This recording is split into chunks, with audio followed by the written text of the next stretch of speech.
성탄절을 앞둔 네 번의 주일을 뭐라고 부르느냐? 성탄절 앞에 있는 네 번의 주일을 대림절 또는 대강절 이렇게 불러요. 교회력으로. 예. 주님의 임하심을 기다린다는 얘기죠. 대림, 대강. 예. 그걸 기다리는 그런 절기라는 거예요. 그래서 성탄을 기념하면서 동시에 초림하셨던 그 옛날 2000년 전에 오셨던 주님만 기억하는 게 아니고요. 우리는 또 어떤 주님을 기다려요? 이제 다시 오실 주님. 예. 재림하실 주님을 기다리는 사람들이거든요.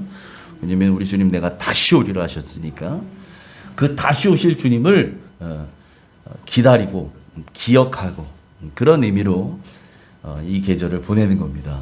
그래서 그게 이제 교회력으로 성탄절을 앞두고 있는 그 네 번의 주일이니까 거의 한 달이잖아요. 그죠? 한 달 동안 대림절 기간을 보내고 있는 거예요. 그래서 우리가 계속해서 로마서를 강의하고 있었는데 그래서 그런 의미에서 오늘은 대림절 넷째 주일이거든요.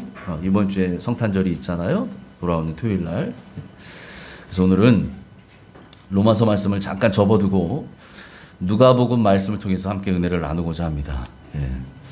오늘 말씀을 통해서 여러분 모두에게 하나님의 음성이 들려지시기를 축복합니다. 아멘. 갈릴리 나사렛이라고 하는 그 산골 동네입니다. 예. 나사렛이 산골에 있는 동네예요. 거기에 마리아가 살고 있었어요.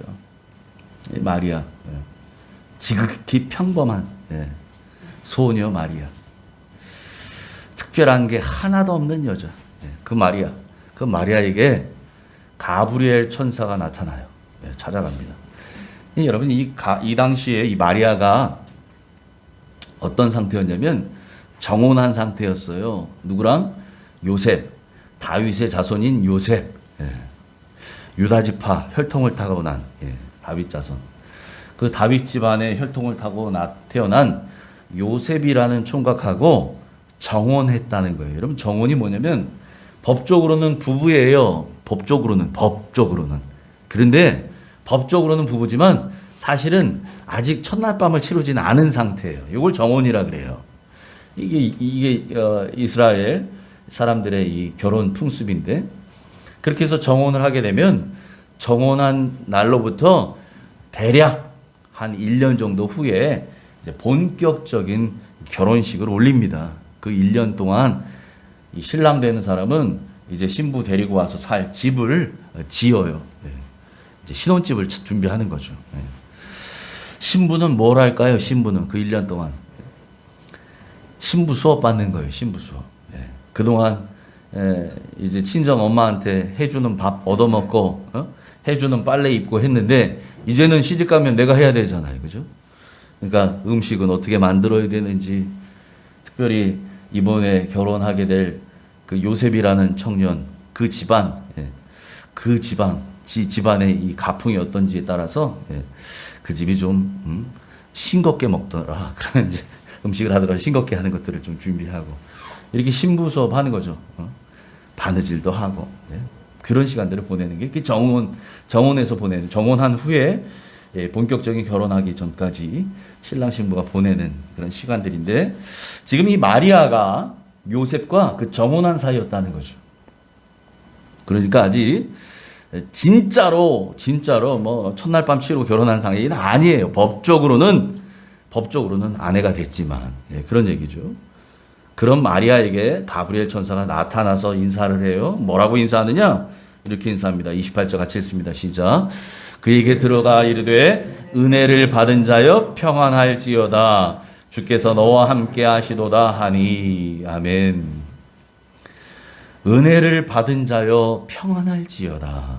이렇게 얘기합니다. 찾아가서. 제일 처음 한 얘기가. 마리아를 가리켜서 은혜를 받은 자래요. 은혜를 받은 자. 여러분 은혜를 받은 사람은 하나님의 함께 하심으로 평안이 찾아옵니다. 아멘. 어떤 평안입니까? 세상이 줄 수 없는 평안이지요. 우리 주님만 주실 수 있는 그런 평안, 그 하늘의 평안이 임하는 거예요. 여러분 그래서 지금 가브리엘 천사가 이 마리아를 찾아가서 마리아에게 은혜를 받은 자라고 불러요. 마리아야, 하나님이 너와 함께 하신다. 예? 그러니 평안할지어다. 샬롬, 샬롬. 샬롬의 복을 그에게 전합니다. 여러분, 일전에도 말씀드렸지만 요즘처럼 불안하고 혼란한 시대가 또 있었을까요? 예. 사실 내년 새해가 이제 멀지 않았는데 2022년에 어떤 일들이 펼쳐질지, 또 우리 앞에 어떤 장애물이 기다리고 있을지 저나 여러분이나 우리 아무도 모르잖아요. 예.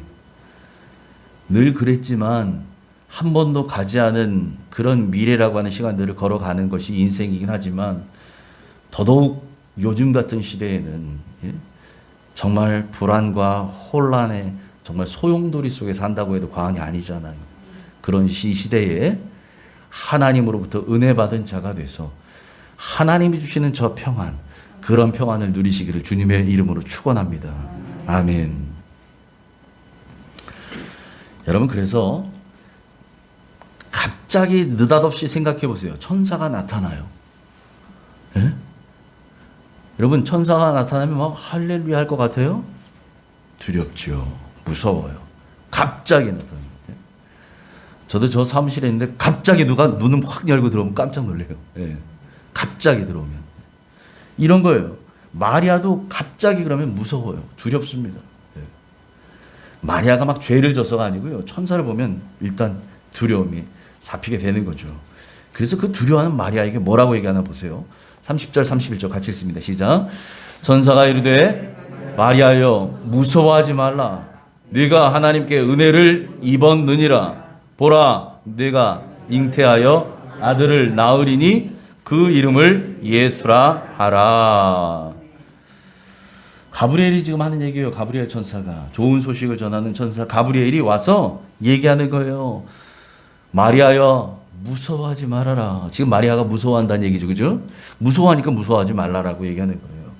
왜 무서워하지 말라고 하느냐? 내가 하나님께 은혜를 입었다 라고 얘기하는 거예요. 여러분, 어떤 은혜를 입었다는 거예요? 마리아가 도대체 하나님께. 예? 마리아는 지금 몰라요. 자기가 하나님께 무슨 은혜를 받았는지 몰라요. 그런데 천사가 얘기해줘요. 마리아야, 너가 하나님께 은혜를 입었대요. 어떤 은혜냐? 어떤 은혜냐? 처녀인 마리아가 아들을 잉태해서 낳게 되는 은혜를 입었다는 거예요. 뭐라고 얘기해요? 보라, 내가 잉태하여 아들을 낳으리니 그 이름을 예수라 하라. 앞서 말씀드렸지만 마리아는 요셉과 정혼한 사이였긴 하지만 아직 진짜 결혼한 건 아니었어요. 예. 그래서 마리아가 이렇게 말했던 이 가브리엘 천사에게도 뭐라고 얘기하느냐? 34절에 보면 이렇게 얘기해요. 같이 읽어봅니다. 시작. 마리아가 천사에게 말하되 나는 남자를 알지 못하니 어찌 이 일이 있으리까? 마리아가 자기는 남자를 알지 못한다는 거예요. 예. 여기서 알지 못한다는 것은 경험하지 못했다는 얘기죠. 예. 남자를 내가 경험하지 못한 사람인데, 나는 처녀인데 내가 어떻게, 아니 그런 내가 아들을 낳는단 말이냐, 말씀이시냐는 거예요. 예? 말이 안 되잖아요. 그죠? 예. 우리 속담에 뭐 이런 말 있죠. 아니 땡 굴뚝에 연기 나려. 아니 굴뚝을 떼지도 않았는데 연기가 날 거라는 거예요. 지금 그런 얘기잖아요. 마리아가 지금 얘기하는 거예요. 나는 남자를 알지 못합니다. 정혼하긴 했지만 정혼한 것 뿐이지 난 아직 진짜 결혼하지 않았습니다. 그런데 제가 어떻게 임신을 하고 또 아들을 낳는다는 말입니까? 이렇게 얘기하죠. 예? 그런데 천사가 그렇게 말하는 마리아에게 말하는 거예요. 아니다 마리아야, 네가 하나님께 은혜를 입었다는 거야 라고 말해요. 하나님께 은혜를 입어서 아들을 낳을 거라는 거예요. 아들을. 그러면서 그 아들의 이름까지 정해 주죠. 뭐라고 얘기했어요? 그 이름을 예수라 하라. 자기 백성을 그들의 죄에서 구원할 자라라는 뜻이에요. 예? 자기 백성을 그들의 죄에서 구원할 자라는 뜻에 예수라 하라. 이름까지 정해줘요. 예. 여러분, 여기서 우리가 진짜 한번 냉정하게 생각해 볼 필요가 있어요. 무슨 얘기냐? 여러분 진짜 냉정하게 생각해 보자고요. 결혼 안 한 처녀가 임신해서 애를 낳는 게 정말 큰 은혜인가요? 여러분 요즘에는 이 방송가에서 TV 뭐 연예인들이 방송에 나온 사람들이 결혼은 안 했는데 뭐 아이는 갖고 싶어 한대요. 그래서 애를 낳는 사람들도 있어요. 그래서 애를 낳아서 기르는 사람이 막 방송에 나오더라고요. 예. 하나님께서 정해주신 이 창조의 섭리에 따라서 가정을 이루고 남자와 여자가 한 가정을 이뤄서 예, 하나님의 축복으로 자녀를 낳는 게 아니고 나는 남편 없이 그냥 애만 갖고 싶어요. 이래서 애를 낳는다는 거예요. 인공수정하고 막 이래서. 그런 경우 빼고요. 그런 경우 빼고. 예? 결혼 안 한 여인이 갑자기 이 애를 낳았다? 요즘 같아서도 많은 부모님들이 그런 일들이 우리 집에 생겼다 그러면 다 쉬쉬하고 이거 정말 큰일 났구나. 이러실 거예요, 아마. 그런데 여러분, 이 당시에 결혼 안 한 처녀가, 다시 말해서 지금 정혼한 이 마리아, 이런 상태의 여자가 아이를 가졌다? 아이를 낳는다? 이 얘기는 뭐라고 사람들이 이해하느냐? 이제 결혼해야 될 자기 남편이 아닌 다른 남자와 부정한 관계를 맺었다라는 것으로 해석이 되는 거죠. 그래서 율법에서는 그런 여자를 어떻게 하느냐? 돌로 쳐서 죽이라고 해요. 돌에 맞아 죽을 죄예요, 이 죄가. 이런 일은. 처녀인데 아이를 가졌다라는 얘기는. 마리아가 아무리 자신의 결백을 주장해도요, 그 마리아의 말을 믿어줄 사람, 글쎄요, 아마 한 명도 없을 거예요. 아니, 그걸 누가 믿어줘요? 아니, 나는 정말 남자를 몰라요. 그런데 어느 날 갑자기 나에게 아기가 생긴 걸 제가 어떻게 해요? 그걸 누가 믿겠어요? 그걸 누가 믿어주겠어요? 이 얘기를. 그런데 가브리엘 천사는 지금 그렇게 일어날 일을 뭐라고 얘기해요? 하나님께 은혜를 입은 것이다라고 말해요. 왜 그러느냐? 이게 왜 하나님께 은혜를 입었다는 것이냐? 가브리엘 천사가 다음과 같이 설명합니다. 32절, 33절 같이 읽습니다. 시작. 그가 큰 자가 되고 지극히 높으신 이의 아들이라 일컬어질 것이요 주 하나님께서 그 조상 다윗의 왕위를 그에게 주시리니 영원히 야곱의 집을 왕으로 다스리실 것이라며 그 나라가 무궁하리라. 아멘. 마리아가 이제 낳게 될 아이는요, 여러분, 보통 아이가 아니에요. 특별한 아들이라는 거예요, 이 아들은. 그래서 천사가 뭐라고 얘기합니까? 그가 큰 자가 된다. 지극히 높으신 이의 아들이라 일컬어질 거라는 거예요. 그의 조상 다윗의 왕위를 계승한 왕이 되어서 그의 나라가 영원무궁할 것이다 라고 얘기하는 거죠.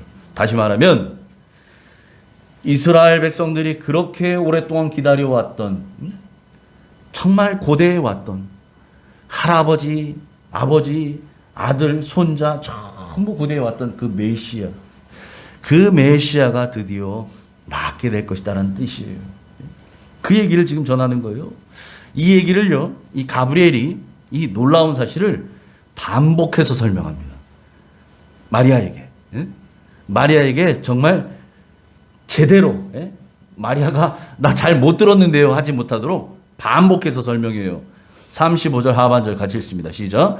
이러므로 나실 바 거룩한 이는 하나님의 아들이라 일컬어지리라. 아멘. 아멘. 마리아가 낳게 될 이 아들이 누구라는 거예요? 하나님의 아들이래요. 하나님의 아들. 하나님의 아들이래요. 여러분, 피조물인 사람이 말이에요.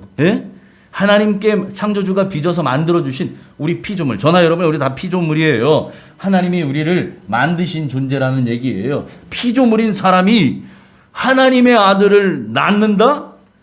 여러분, 이거보다 더 영광스러운 일이 어디 있어요? 여러분, 그렇게 기다리던 아들을 얻어도, 자식 하나 얻어도 아기를 못 가지던 가정에서 말이죠, 그 아기 하나만 낳아도 막 금이야 오기야 하면서 얼마나 기뻐합니까? 온 집안이 다 기뻐하고 경사 축제가 그 축하할 일이 일어나는 거잖아요. 그런데 그렇게 해서 그냥 이 뭐 아들 딸 하나 낳는 게 아니고 세상에 하나님의 아들을 낳는다는 거예요. 하나님의 아들을. 예? 여러분 이런 영광이 세상에 어디 있어요? 그것도 피조물인 이 죄 많은 죄덩어리인 우리 인간의 몸을 통해서 하나님의 아들이 나신다는 거예요. 여러분 그러니까 이 마리아는요 상상할 수 없는 하나님의 은혜를 입었다는 거예요. 여러분 이걸 누가 상상하겠어요? 그걸 누가 감히 생각이라도 해봤겠어요? 하나님의 아들을 내가 내 몸으로 난다? 여러분 이 놀라운 일이 지금 마리아에게 임해요. 그러니까 마리아에게 선사가 뭐라고 얘기해요? 너는 은혜를 입은 자다. 하나님의 은혜가 너와 함께한다 라고 얘기하잖아요. 여러분 오늘 이 마리아의 상황을 가만히 보세요. 그리고 이것을 여러분 우리의 삶 가운데 한번 가만히 빗대 보세요. 여러분 저나 여러분이나 우리의 삶 가운데도요 이 하나님의 은혜를 입는다는 것이 어쩌면 경우에 따라서는 우리 눈에 볼 때, 우리 눈으로 볼 때 좋아 보이지 않을 수도 있다는 거예요. 무슨 말이냐? 여러분 앞에서 말씀드렸지만 이 마리아에게 있어서 아무리 하나님의 아들이라 할지라도 나는 처녀인데, 나는 남자를 알지 못하는데, 이제 결혼 날짜 기다리고 있는 사람인데, 정혼한 여자인데, 내 인생이 달린 거잖아요. 마리아에게, 그러니 마리아에게 하나님의 은혜가 임한다? 그런데 하나님의 은혜가 임한 것이 뭐예요? 처녀인 내가 아기를 갖는다는 거예요. 뚜껑 열고 보니까. 여러분 이게 마리아에게 있어서 인간적인 생각으로, 인간적인 눈으로 봤을 땐 이게 정말 할렐루야 행복합니다 할 수 있는 일이겠어요? 아니 왜 하필 나에게? 그것 때문에 문제 생기면 어떡하려고? 이런 마음도 마리아가 처음에 갖지 않았을까요? 사람인데? 여러분 그러니까 이 말이에요. 하나님의 은혜가 임한다는 것이 때로는 우리의 눈으로 봤을 때, 인간적인 눈으로 봤을 때는 결코 좋아 보이지 않을 수도 있다는 거예요. 그것이 오히려 나에게 고난인 것 같고, 그것이 나에게 짐인 것 같고, 그것이 나에게 생기지 말아야 할 일이 생긴 것처럼 여러분 그렇게 느껴질 수도 있다는 거예요. 이 처녀 마리아에게 있어서 아들을 낳는다는 것은 다시 말하면 죽음을 각오해야 되는 일이에요. 그렇잖아요. 이게 잘못해서 오해가 생기면 마리아는 꼼짝없이 돌에 맞아 죽을 여자 되는 겁니다. 그런 상황이에요, 지금. 그런 마리아에게 너는 은혜를 입은 자다라고 말해요. 까딱 잘못하면 돌에 맞아 죽을 형편인데. 여러분, 그럴지라도 그 상황들을 때로는 우리의 인간적인 생각으로 이해하기 어려운 그 상황들, 그 환경들을 우리에게 허락하신 하나님의 마음을 헤아릴 수만 있다면, 그리고 하나님은 우리에게 가장 좋은 것 주시기를 기뻐하시는 우리의 아버지라고 하는 사실을 여러분 정말 우리가 믿는다면, 우리에게 닥쳐지는 모든 그 상황들이 정말 이 마리아의 이 상황처럼 내가 죽음을 각오해야 되는 상황일지라도 우리는 감사하고 또 감사해야 할 줄 믿습니다. 아멘. 그 상황이 하나님 나에게 은혜라고 주신 그 상황이 그것 때문에 내가 목숨을 걸어야 된다면, 여러분 이것 때문에 뒷걸음질 치는 것이 아니라 나 이것 때문에 망할 수도 있는데, 이게 아니라 여러분 그것 때문에 죽을지언정 망할지언정 그런 상황이 벌어진다 할지라도 여러분 변하지 않는 한 가지가 뭐냐면, 그 상황을 우리에게 은혜로 허락하신 하나님은 저나 여러분의 가장 좋은 것을 주기 원하시는, 기뻐하시는 아버지가 되신다는 사실이에요. 아멘. 여러분 이걸 믿으셔야 돼요. 이걸. 마리아가 그 믿음 하에서 가브리엘 천사의 말씀을 받습니다. 그 말씀에 아멘하는 거거든요. 여러분, 마리아의 생각으로는, 마리아의 경험으로는, 마리아가 살아왔던 그 10여 년의 이때 마리아의 나이가 정확한 건 아니지만 학자들의 추론에 의하면 10대 중후반 정도 된 거예요. 마리아의 나이가. 예? 우리 은지 정도 나이가 된 거예요. 은지 정도의 나이에서 살아왔던 그 환경, 경험, 내가 살아왔던 경험했던 그 모든 세계, 이걸 총동원해도 이걸 어떻게 다 이해하겠어요. 이런 상황들을. 예? 그럼에도 불구하고 여러분, 그 이때로는 이해되지 않는 상황에서도 우리가 아멘하며 때로는 거기에 한 걸음 더 나가서 그럼에도 불구하고 하나님 내가 감사합니다 라고 하는 이것들을 받을 수 있어야 하는 이유는 무엇이냐? 하나님의 은혜를 받은 사람에게는 성령이 함께 하시기 때문입니다. 하나님의 능력이 그를 덮기 때문인 줄 믿습니다. 아멘. 35절입니다. 같이 읽습니다. 시작. 천사가 대답하여 이르되 성령이 내게 임하시고 지극히 높으신 이의 능력이 너를 덮으시리니 이러므로 나실 바 거룩한 이는 하나님의 아들이라 일컬어지리라. 아멘. 아멘. 마리아가 자기의 힘으로, 자기의 경험으로, 자기의 감정이나 자기의 이성으로, 예? 자기가 가지고 있는 자기의 능력으로 그 엄청난 은혜를 어떻게 감당하겠어요? 여러분, 마리아는 감당할 수 없지만 그 마리아에게 감당하게 하시는 분이 하나님이셔요. 그러니까 그 마리아에게 성령이 임하신다는 거예요. 지극히 높으신 이의 능력, 하나님의 능력이 마리아를 덮는다는 거예요. 할렐루야. 여러분, 우리로서는 감당할 수 없을지 몰라요. 저나 여러분, 우리의 힘으로는, 예? 하나님께서 주시는 것들을 우리는 감당할 수 없을지 몰라요. 예? 내가 뭐라고 감당해요? 내가 무슨 능력이 있다고 감당해요? 그렇지만 그렇게 모자란 우리를, 그렇게 부족한 우리를 하나님께서 우리에게 성령을 보내셔서 예수 그리스도께서 성령으로 우리와 함께 하시고 하나님의 능력이 우리를 뒤덮으시면 우리는 무엇이든지 감당할 수 있는 줄 믿습니다. 할렐루야. 아멘. 우리 교회가 속해 있는 노회, 평남 노회 목사님 중에 성도님들 예배에 참여하는 숫자가 교인 숫자죠. 10명이 채 안 되는 교회가 있어요. 어린아이들 3명을 합쳐도 한 10명 정도가 예배한대요, 주일날. 그렇게 얘기하더라고요. 근데 이 교회가 계속해서 목사님이 뭘 고집하냐면 주일 저녁 예배를. 여러분, 요즘 한국 교회에서 저녁 예배 드리는 교회 찾기 쉽지 않죠. 흔치 않습니다. 그런데 성도도 없는 그 교회가 주일 저녁 예배를 계속해요.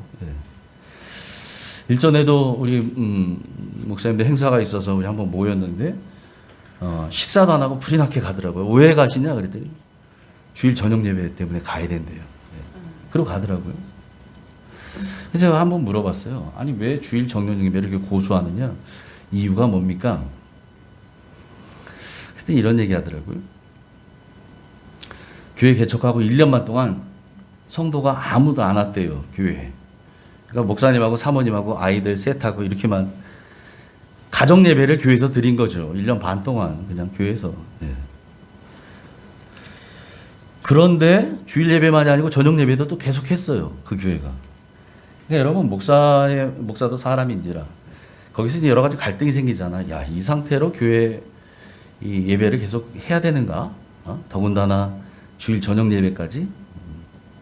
심각하게 고민하고 있던 차에 어느 날 오후에 누군가 인기척이 들리길래 나가봤더니 웬 자매 하나가, 청년 자매 하나가 교회를 문을 기웃기웃거리고 있더래요. 그래서 들어오시라고 하고 이 얘기를 들어보니까 주일 저녁 예배가 있냐고 물어보더라는 거예요. 왜냐면 여러분, 교회 예배 안내 이러고 딱 붙여놓잖아요. 교회마다 예배 안내, 뭐 주일날 몇 시하고 뭐 수요일날 이거 써 있는 거 보고서 이 예배하는 게 맞냐고. 그래서 왜 그러냐고 물어봤더니 이 자매가 빵집에서 근무한다는 거예요. 예? 직장이 빵집이에요. 뭐 이렇게 유명한 빵집 있잖아요. 체인으로 하는 뭐 피바게트 뭐 이런 데 있잖아요.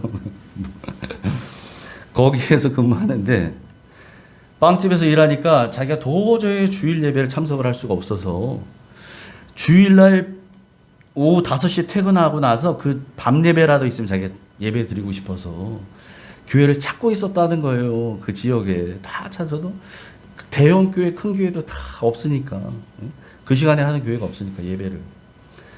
그래서 어떻게 이렇게 온 동네를 뒤지다가 이렇게 약간 외곽에 있는 이 교회까지 왔다는 거죠. 그래서 한다고. 그랬더니 그럼 다음 주에 오겠습니다. 그리고 갔는데 정말 약속대로 그 다음 주에 예배드리러 왔다는 거죠. 근데 본인만 온 게 아니고 본인 여동생 둘, 세 자매가 같이 왔다는 거예요.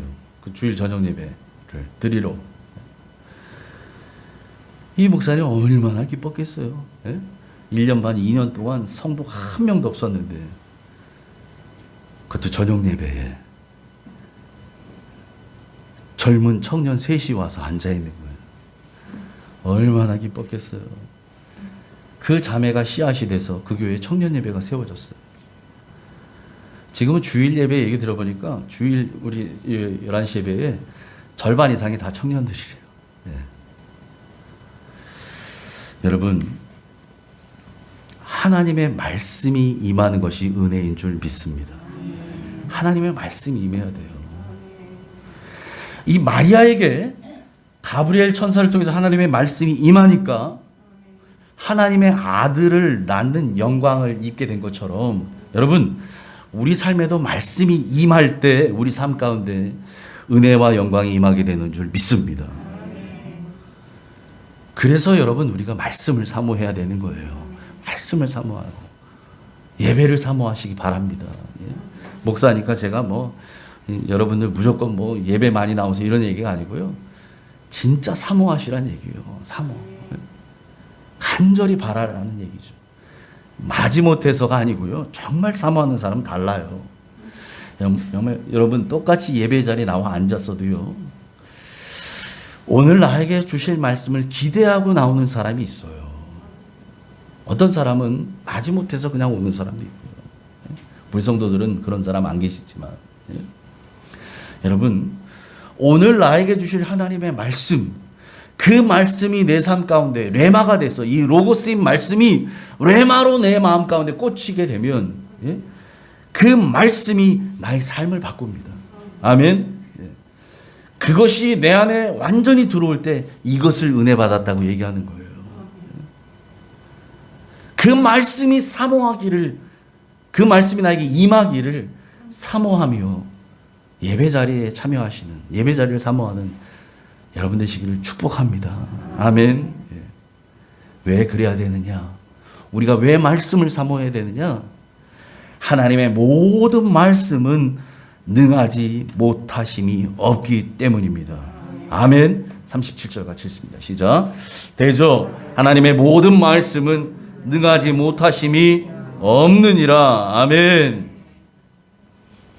여러분, 하나님이 천지를 어떻게 창조하셨어요? 말씀으로 창조하셨어요. 예? 천지를 창조하셨던 하나님의 말씀이, 그 말씀이 우리의 삶 가운데 임하게 되면 여러분, 우리의 삶의 모든 문제, 해결되지 않는 문제가 없습니다. 죽은 영혼이 살아나게 되는 줄 믿습니다. 예? 문제가 풀어지고요, 회복되고 해결되고 응답받는데 무엇을 통해서 받는다고요? 말씀을 통해서예요. 여러분, 하나님은 말씀으로 응답을 주셔요. 말씀으로 먼저 응답 주시고 그 말씀이 이루어지게 하셔요. 여러분, 이게 기도 응답의 순서입니다. 그러니 여러분, 말씀이 얼마나 귀한 거예요. 하나님의 말씀. 여러분, 이런데 이 귀한 하나님의 말씀을 어찌 우리가 사모하지 않겠습니까? 여러분, 히브리서 4장 12절에도 말씀하잖아요. 하나님 말씀이 어떻다고요? 하나님 말씀은 살아있고 활력 있어 좌우의 날선 어떤 것보다 예리하여 혼과 영과 및 골수와 관절을 찔러 쪼개기까지 하고 또한 마음의 생각과 뜻을 판단하신다는 거예요. 여러분, 그런 말씀, 살아있는 말씀, 활력 있는 말씀, 좌우의 날선 검보다 어떤 검보다 예리한 말씀, 그 말씀이 혼과 영과 관절과 골수로 찔러 쪼개는 말씀, 우리 마음의 생각과 뜻까지 판단하시는 그 말씀, 여러분, 이 말씀이 임해야 되는 줄 믿습니다. 그 말씀이 여러분에게 임해야 돼요. 그 말씀이 나에게 임해야 돼요. 말씀이 임하면 하나님의 말씀에 따라서 우리의 삶에 불가능의 문제들이 해결되는 줄 믿습니다. 하나님의 말씀은 능치 못함이 없습니다. 아멘. 예. 여러분, 그런데도 이 말씀이 임해도요, 하나님의 말씀에는 오류가 없고 문제가 없는데 그 말씀을 받는 우리의 태도에 따라서 말씀의 역사하는 것이 달라져요. 이게 중요합니다. 똑같이 말씀이 임해도요, 똑같이 말씀이 선포돼도요, 똑같이 말씀을 받아도요, 말씀을 받는 나의 마음 태도, 내 삶의 태도, 내 말씀을 받는 태도에 따라서 말씀의 역사하는 힘이 달라져요. 능력이 달라져요. 결과가 달라져요. 말씀을 받되 여러분 순종으로 받길 바랍니다. 그래야 역사가 일어나요. 38절 같이 읽습니다. 시작. 마리아가 이르되 주의 여종이오니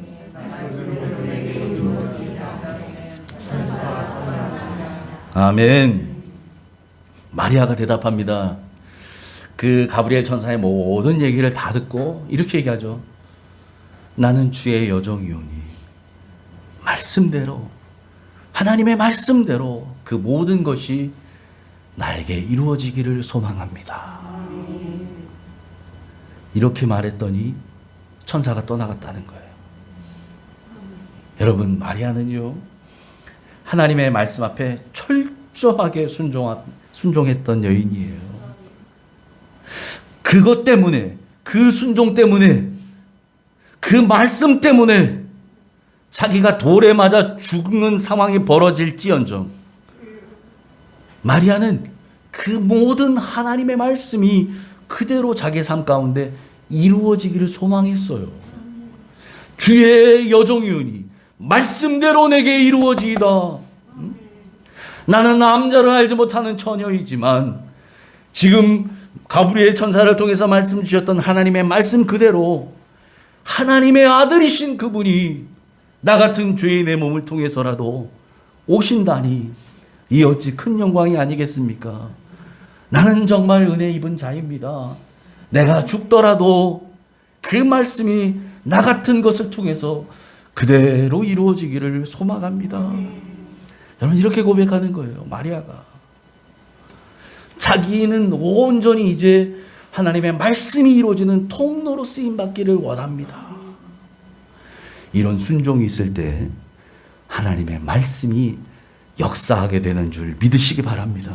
아멘. 정말 마리아는 보잘것없는 시골 산골 나사렛 산동네에 살던 이름 없이 살다가 끝나버릴 별 볼 일 없는 그냥 그런 여인이었어요. 그런 자신에게 하나님의 아들을 낳는 영광이 임하게 된다.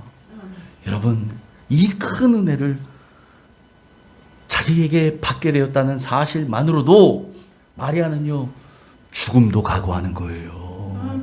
죽음도 각오하는 거예요. 그리고 순종하겠다고 고백하는 사실입니다. 여러분, 성탄절은 무슨 날입니까? 성탄절은요, 예수님께서 죽음을 각오한 순종을 몸소 실천하신 날입니다. 아멘. 여러분, 성탄절은 우리 예수님이 이 땅에 죽으시려고 오신 거예요. 죽을 줄 알고 오신 날이라고요. 죽는 줄 알면서도 순종하고 내려오신 날이 성탄절이에요. 크리스마스라고요. 예? 여러분, 그런 주님께 우리도 감사하고 우리도 그 주님의 말씀에 이제는 순종하며 반응해야 되지 않겠습니까? 우리를 사랑하셔서 당신의 하나밖에 없는 목숨을 내어주는 것까지도 아끼지 않으셨던 그 주님을 우리도 사랑하고 주님께 순종할 수 있기를 바랍니다. 여러분, 사랑은 강요하는 것이 아니라고 하잖아요. 하나님 사랑하십시오, 사랑하십시오 말한다고 사랑하게 되는 게 아니에요. 여러분 알잖아요. 누군가 나를 사랑해달라고 막 해서 사랑해주는 것이 아니잖아요. 사랑은 어떻게 돼요? 깨달아지면 사랑하게 됩니다. 그 사랑을 깨닫게 되면 사랑하게 되는 거예요. 여러분, 나 같은 죄인 사랑하셨던 그 주님의 사랑, 자신의 목숨까지도 내어주실 만큼 사랑하셨던 그 사랑, 여러분 그 사랑을 깨닫게 되길 바랍니다. 그리고 순종하시기 바라요. 그러면 깨달아지면, 그 사랑 깨달으면 우리도 주님 사랑하게 되고요, 주님 말씀에 순종하게 된다는 거죠. 목숨도 아끼지 않는 그 사랑으로 우리도 주님을 사랑하길 바랍니다. 마리아가 그랬잖아요. 돌에 맞아 죽어도 난 이 말씀이 내 안에 그대로 이루어지기를 바랍니다. 여러분, 우리도 그런 믿음의 고백이 하나님께 드려질 수 있기를 축복합니다. 그렇게 주님을 사랑하고 하나님 사랑할 뿐만 아니라 여러분 이 사랑이 이제는 우리 삶 가운데 주변으로 흘러가기를 바라요. 여러분, 그것이 크리스마스의 정신이 아니겠습니까? 그런 의미에서 제가 마지막으로 톨스토이의 단편소설 파파노의 특별한 크리스마스라는 이 글을 요약해서 읽어드리고 설교를 마치도록 하겠습니다. 러시아의 한 작은 마을에 파파노라고 하는 착하고 성실한 구두 수성공 할아버지가 살았습니다. 성탄절 전날 밤에 꿈에 이 할아버지에게 예수님이 찾아오셨습니다. 예수님은 내가 내일 너를 찾아갈 것이다 라고 하는 말씀을 남기셨습니다. 할아버지가 성탄절 아침에 일어나서 예수님을 맞이하려고 성탄절날 쓰는 특별한 주전자를 난로 위에 올려놓고 청소도 깨끗이 했습니다. 그런데 아무리 기다려도 예수님이 오시지 않는 거예요. 창밖을 바라보니 길거리를 청소하는 청소부만 보이는 거예요. 할아버지는 청소부를 향해서 말했습니다. 이리 들어와서 추운데 몸이나 좀 녹이고 커피라도 들어요. 그렇게 해서 청소하던 청소부에게 따뜻한 커피 한 잔을 대접했고요. 점심이 되어도 예수님은 보이지 않았습니다. 대신에 누더기 옷을 입은 여인이 헌 이불에 아이를 안고 다가오고 지나가는 것이 보이는 거예요. 할아버지가 측은한 생각이 들어서 그 여인을 가게 안으로 부릅니다. 보니까 이 아이의 발이 빨갛게 얼어 있어요. 겨울에 신발이 없어서. 할아버지가 자기가 정성스럽게 만들어놨던 그 아기 신발을 꺼내서 이 아이한테 신겨봤어요. 그랬더니 신기하게도 꼭 맞는 거예요. 아기와 엄마가 너무 행복해하면서 감사하면서 가게 밖을 나가요. 어느덧 시간이 흘러서 저녁이 되었습니다. 이 할아버지가 이제는 저녁 식사를 위해서 스프와 빵을 데우기 시작합니다. 그때 창밖으로 뭐가 보이냐면 과일 파는 할머니, 그 할머니네 집에 있는 과일을 훔쳐가지고 달아나는 아이가 하나 보이는 거예요. 도둑질을 해서. 그걸 할머니가 뒤쫓아가서 잡았어요. 그리고는 얘를 데리고 경찰서로 끌고 가겠다고 끌고 가고 있는 모습을 본 거예요, 이 할아버지가. 그래서 문 밖으로 나가서 그 할머니에게 간청합니다. 할머니, 배고파서 아이가 그런 짓을 했을 테니 용서해 주세요. 제가 대신해서 값을 치를게요. 과일 값을 내겠다는 거죠. 할아버지 말에 이 과일 파다 할머니가 아이를 용서해 줍니다. 이 아이도 할머니에게 용서를 빌었고요. 그래서 그 할머니와 아이가 이제 골목으로 함께 정답게 이야기를 나누며 사라져 버렸고요. 날이 어두워졌어요. 이제 그렇게 기다렸지만 예수님이 안 오신 거예요. 그냥 꿈이었구나. 시리에 빠져서 허탈해하고 있는 이 파파노 할아버지에게 어젯밤 꿈에서 들렸던 그 예수님의 음성이 들려요. 나를 보았느냐? 아니, 주님 어디 계셨습니까? 할아버지가 묻자 예수님은 나는 오늘 너를 3번이나 찾아갔단다. 한 번은 청석으로, 한 번은 아기하는 여인으로, 한 번은 도둑질한 아이로 말이다. 그때마다 네가 나에게 따뜻한 사랑을 베풀어 주어서 정말 고마웠단다.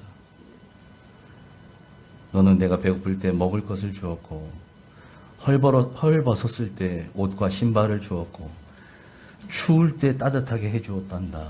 그렇게 말씀하셨대요. 여러분,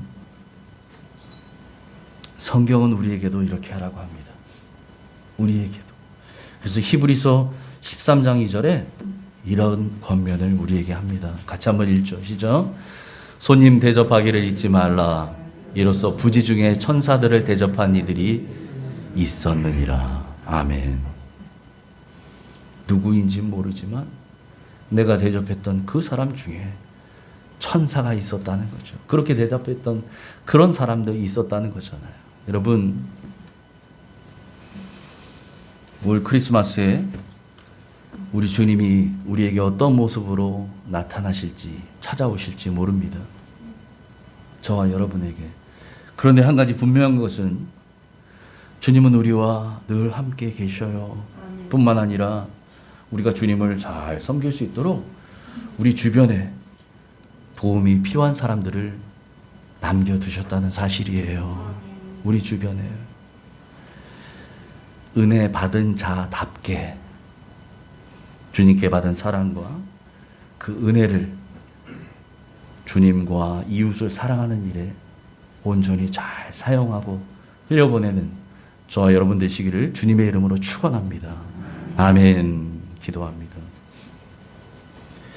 하나님 아버지, 오늘 누가복음 말씀을 통해 마리아에게 천사 가브리엘에게 나타나서 수태고지했던 그 장면을 다시 한번 묵상해 보았습니다. 때로는 마리아에게 임했던 그 엄청난 사건이 돌에 맞아 죽어야 되는, 죽을지도 모르는 그런 아주 위험한 그런 상황이었을진데, 그럼에도 불구하고 마리아는 그것이 하나님의 말씀이기에 하나님의 말씀이 그대로 자신을 통해 이루어지기를 바라며 순종했던 것을 기억합니다. 하나님, 우리도 그와 같이 하나님의 말씀이 임할 때에 아멘으로 받게 하시고 그 말씀이 나의 삶 가운데 그대로 이루어질 수 있도록 순종하는 자들 되게 하여 주시옵소서. 하나님의 말씀, 하나님의 모든 말씀은 능하지 못하심이 없느니라 라고 하셨습니다. 능하지 못함이 없는 하나님의 말씀이 우리의 삶 가운데 임하는 놀라운 복이 있게 하시고, 그러기에 날마다 그 하나님의 말씀, 능치 못함이 없는 말씀, 천지를 창조하셨던 말씀, 영혼을 살리는 말씀, 우리의 문제를 해결하는 그 말씀을 사모하는 우리가 되게 하여 주시옵소서. 모든 문제의 답은 하나님의 말씀에 있는 줄 믿습니다. 말씀이 선포되고 말씀이 임하실 때에 나에게 임한 레마의 말씀으로 임한 그 말씀이 그대로 이루어져서 나의 모든 환경과 상황과 문제가 해결되고 뒤집어지고 바뀌어지는 줄 믿사오니, 하나님 그 풀어지는 역사를 말씀을 통해 맛보는 인생들 되게 하여 주옵소서. 그러므로 말씀을 더 사모하고 그 말씀을 사모하기에 말씀이 선포되는 자리를 사모하며 예배의 자리를 사모하는 우리들 되게 하여 주시옵소서.